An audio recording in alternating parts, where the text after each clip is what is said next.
College. It's supposed to be a transformational time in our lives, a period where we experience tremendous growth. But multiple times during the semester, I've stopped and asked myself, am I doing this right? The answer is no.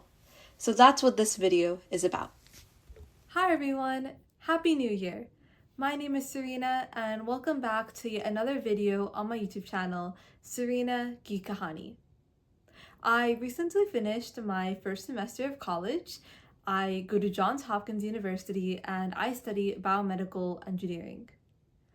So when I was a high school student, I would often Google how to be successful in college, and I would get the same generic responses back, such as work hard, be organized, go to office hours, and focus and do well in your classes.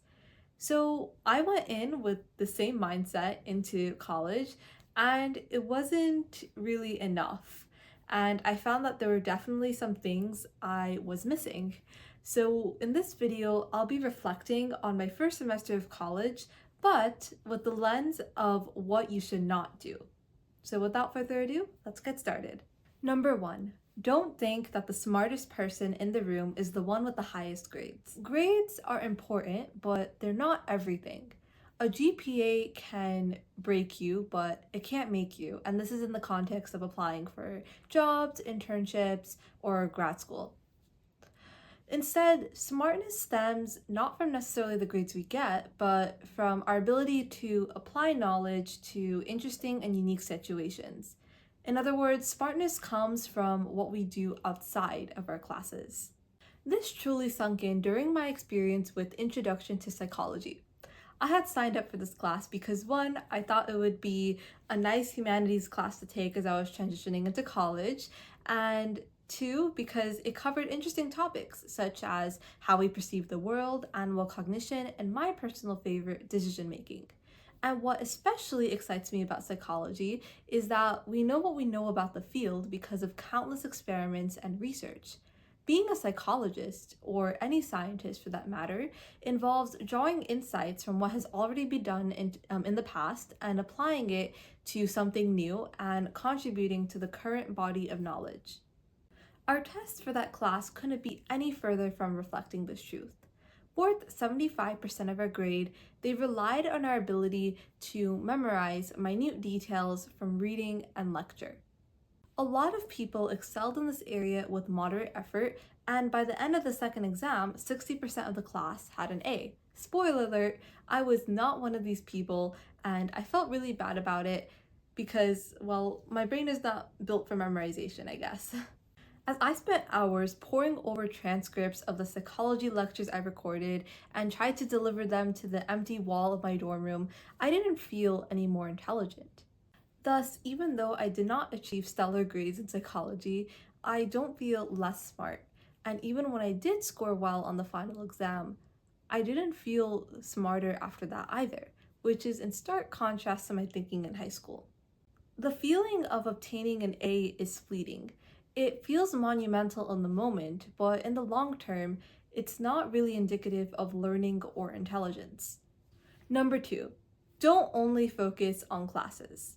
I don't necessarily regret the time I spent on Intro to Psychology. However, finding a balance between studying and extracurriculars is key, and this goes for all classes. In this regard, time blocking with Google Calendar has been immensely helpful. I enter when all my lectures, recitation sessions, office hours, and club meetings are, and then I schedule time to do homework and study, and time for extracurriculars, such as blogging, content creation, or reading a book and learning something new. However, especially in first semester, the time spending on studying always trended a little up and tended to bleed into the time I had dedicated for extracurriculars. Yet time blocking is a strategy I'm working to refine. Eventually, I want to get to the point where I could put something extracurricular first, before studying. A piece of advice I received from an upperclassman is that exam prep and preparing for classes and doing assignments have hard deadlines and will find a way to get themselves done. It's the extracurricular stuff, which doesn't have a hard deadline, that won't find a way to get itself done. Number 3, don't lead yourself astray with practice problems when studying. Though they're a form of active recall, practice problems, especially for STEM classes, should not be the only way to study and prepare for exams. In high school, I usually did a lot of practice problems and even Googled challenging practice problems online as I had tests every other week. So doing lots of practice problems and exposing myself to a wide variety of problems made sense, as there wasn't a big bulk of concepts tested. However, in college, tests are much more cumulative, often testing weeks worth of content. For example, in organic chemistry, I had 3 midterms and a final. Therefore, studying should be a combination of both active recall and concept review. And this is something I'll be making a video about soon. Learning how to study involved 3 facets: active recall of concepts, redoing old practice problems and explaining the conceptual foundations for them, and only sticking to practice problems given by the professor, TAs, or other university resources. After my failed organic chemistry midterm, I absentmindedly scrolled through Instagram Reels to, well, cope. And I came across this Instagram page called the PCGF study page, and the student there basically went over a technique called mind mapping, where you kind of write down all the concepts learned for a particular chapter and try and find connections between them, kind of like making a map. She then redrew these maps from memory, therefore focusing on active recall. I decided to try this, and it honestly really helped when understanding the material on a deeper level and keeping the concepts in my head. And here I kind of have my mind map shown for one of my quizzes in multivariable calculus. Number 4, don't rely solely on Rate My Professor. Because each class has its own style, everyone will have a unique experience for it. For example, on Rate My Professor, I saw very positive reviews for Introduction to Psychology, with people saying that tests weren't too difficult. However, it ended up being the worst class for me as tests were completely memorization based. Now that I know that I'm more of a conceptual learner, I've been trying to get as much information about as many different classes as possible through talking to upperclassmen and talking to people who've already taken the class.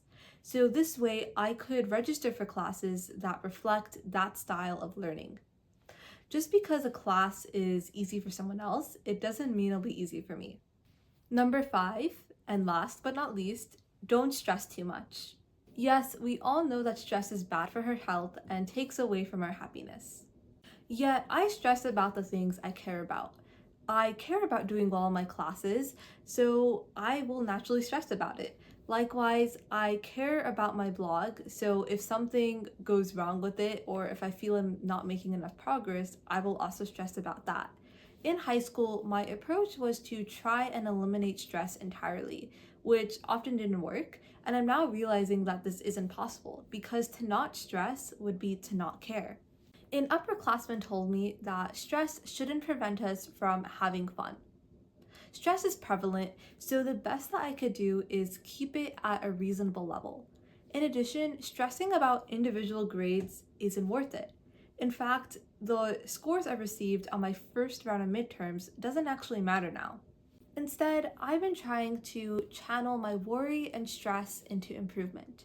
The stress I felt over my failed organic chemistry midterm in November fueled my determination to change my study techniques.